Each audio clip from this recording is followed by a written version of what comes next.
Yo guys, so yun na, tanggal na natin yung tip nya. Ayan, laki ng butas, oh. Parang open pipe na. Ito yung tip nya na tinanggal natin. So testingin na natin, sound check.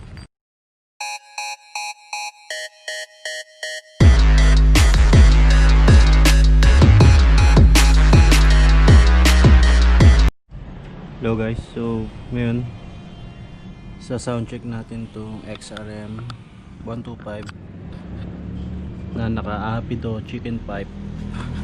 Ayan yun, ayan yung chicken pipe nya, no?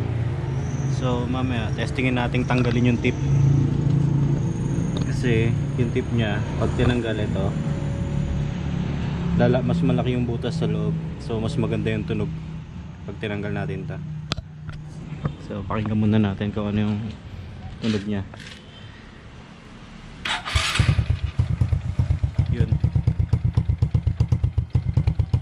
Yun talaga yung tunog nya, guys. So stock engine to, ano, pero naka open carb lang. Ayan.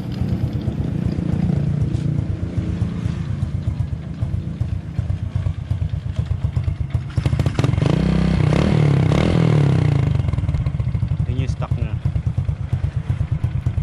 Yung nakalagay yung tip. Mamaya testingin natin tanggalin yung tip nya. Yo guys, so yun na, tanggal na natin yung tip nya. Ayan, laki ng butas, oh.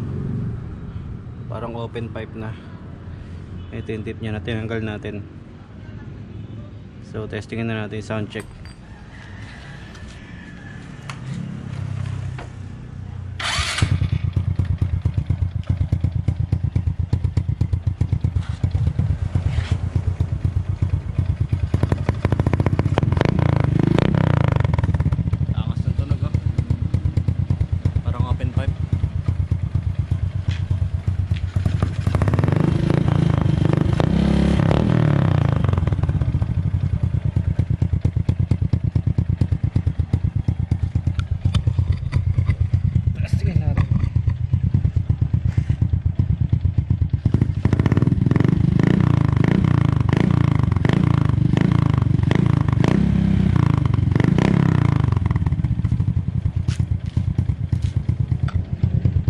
Maganda yung tunog niya ngayon, ano?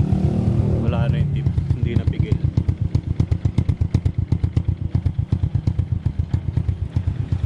Yan, so nagtatapos yung vlog natin ngayon, guys. Kung nagustuhan nyo, please click like and subscribe. Thank you.